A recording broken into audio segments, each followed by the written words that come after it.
Hello, bienvenidos a un episodio más de Un Día a la Vez, el podcast.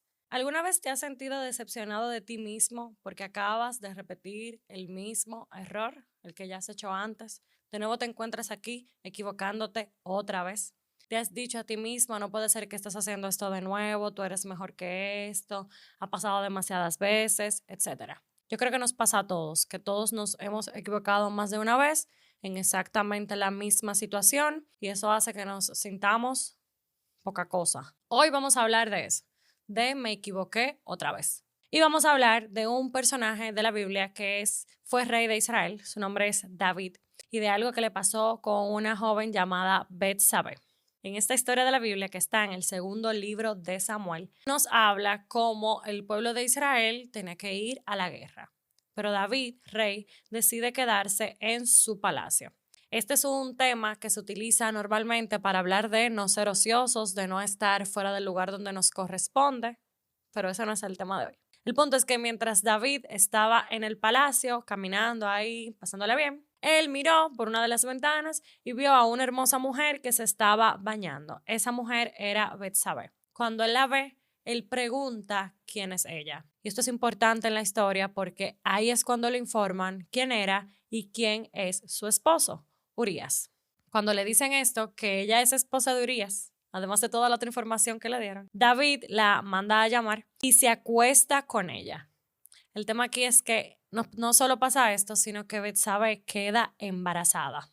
Así que David comete este error y empieza a buscar la forma de cubrir este error. Lo que hace es que manda a buscar a Urías, quien era parte de su ejército, lo manda a buscar y le dice, mira, vete para tu casa, descansa un poquito. Pero Urías era tan fiel y responsable a David y a su compromiso que decidió no ir a descansar a su casa porque él decía, todos mis compañeros están en la guerra, ¿cómo voy a ir yo a cenar en mi casa, a acostarme con mi esposa, a estar tranquilo cuando todos los demás no podían tener ese mismo beneficio que yo?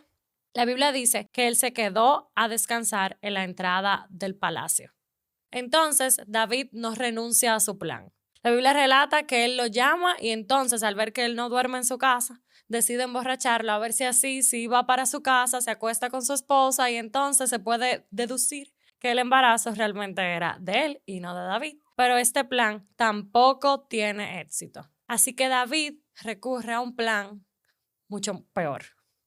Y es que él envía con el mismo Urías una carta donde les indican que lo coloquen delante a Urías en la guerra. Y la Biblia dice textualmente que la carta decía, luego déjenlo solo para que lo hieran y lo maten. Efectivamente, el ejército hizo exactamente como se le ordenó, Joab hizo como se le ordenó y pone a Urías delante y Urías muere. Miren cómo esto empezó en que David le llama la atención a una mujer, se acuesta con ella, la deja embarazada, él intenta, en buen dominicano, pegarle el embarazo al esposo de ella, de Betsabé, a Urías, pero como no sale con éxito su plan, entonces hacen una trama en la guerra para que le quiten la vida a Urías. Pero además de todo esto, en el versículo 27 del capítulo 11 del segundo libro de Samuel, la Biblia dice que después del luto de Betsabé porque había perdido a su esposo, David mandó que se la llevaran al palacio y la tomó por esposa. Betsabé termina siendo esposa de David y durante todo este tiempo, David todavía no se ha arrepentido de su pecado. Así que el Señor envía a un profeta de nombre Natán para que hablara con él. Esto está en el capítulo 12. Y Natán le dice, 2 hombres vivían en un pueblo. El uno era rico y otro pobre. El rico tenía muchísimas ovejas y vacas.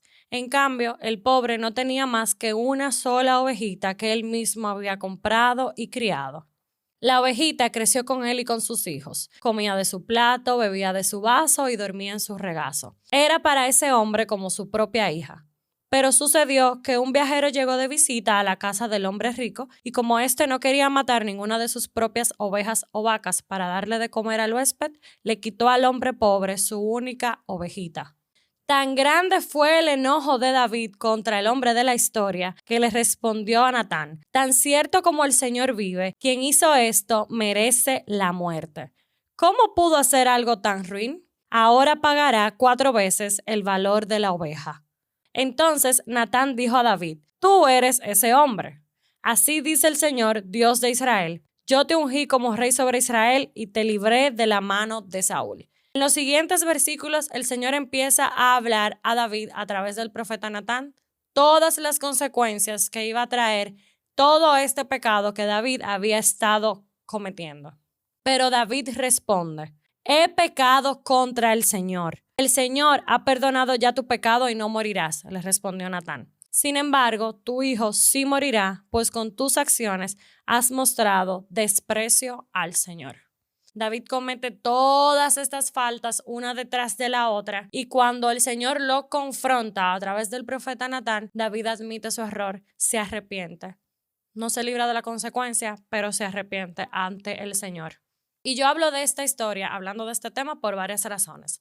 Número 1, a mí me encanta ver que Dios no ocultó las fallas de sus siervos, de los grandes personajes en la Biblia. Nosotros podemos ver una y otra vez cómo estos hombres, usados grandemente por Dios, eran humanos, cometían errores y buscaban el arrepentimiento ante el Señor y lo encontraban. El hecho de que habían fallado no hacía que Dios no les usara si encontraba arrepentimiento en ellos. Otro punto que veo aquí es qué lejos puede llegar nuestro pecado. Es una bola de nieve porque David hacía o buscaba que un pecado ocultara a otro, ocultara a otro, ocultara a otro. Esto me recuerda a lo que dice Romanos capítulo 1 versículos 21 y 22. Pues aunque conocían a Dios, no lo honraron como a Dios ni le dieron gracias, sino que se hicieron vanos en sus razonamientos y su necio corazón fue entenebrecido. Y yo creo que algo similar le pasó a David. Su razonamiento se nubló totalmente. David dejó de ser este hombre conforme al corazón de Dios porque el pecado lo envolvió totalmente. Él cometió uno y para taparlo buscaba otro. Y sin darse cuenta terminaba enredado más y más y más y más entre tanta maldad. Sin embargo, punto 3, David reconoció su pecado, no buscó culpables, no se justificó. Cuando sus ojos finalmente fueron abiertos ante la confrontación, él admitió su error. Dios quiere que nos arrepintamos, que nos alejemos del pecado, que no permanezcamos ahí, pero eso no quiere decir que se nos va a librar de las consecuencias. Así que si te has equivocado, otra vez, como el tema de este episodio, no te quedes donde estás. Corre al Señor para que alcances oportuno socorro y permite que Él te restaure, porque efectivamente hay restauración para ti. Tenemos restauración porque Cristo vino a morir por nosotros y fue por nuestros pecados, no solo por los que se habían cometido hasta el momento de su muerte, sino por todos los que vendrían después. El Señor sabía, al momento de morir por nosotros, que muchos le rechazarían. El Señor sabía que nosotros íbamos a fallar. No estoy diciendo esto para que pequemos constantemente, sino para que sepamos que podemos acercarnos a Él. Esto es lo que dice 1 de Juan capítulo 2, versículo 1. Hijitos míos, les escribo estas cosas para que no pequen. Y si alguien peca, tenemos abogado ahora con el Padre, a Jesucristo el justo.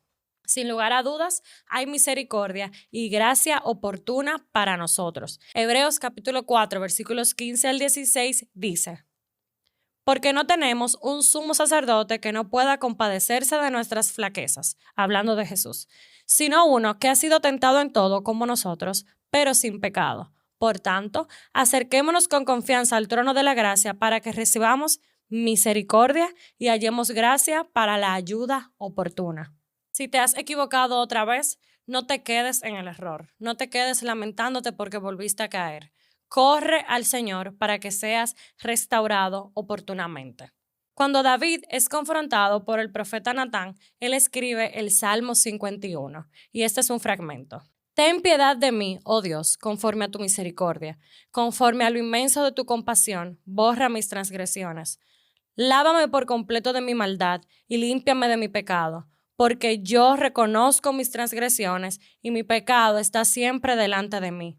Contra ti solo he pecado y he hecho lo malo delante de tus ojos, de manera que eres justo cuando hablas y sin reproche cuando juzgas.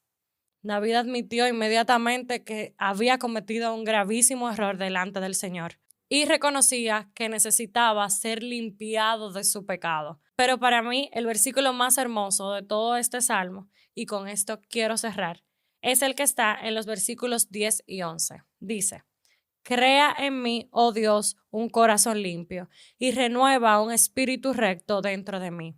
No me eches de tu presencia y no quites de mí tu Santo Espíritu. Si te has equivocado otra vez, reconoce tus faltas ante el Señor y pídele que te ayude a mantenerte con un corazón limpio ante sus ojos y con un espíritu recto delante de Él. Nos vemos el próximo viernes. Hasta entonces, sigamos viviendo un día a la vez.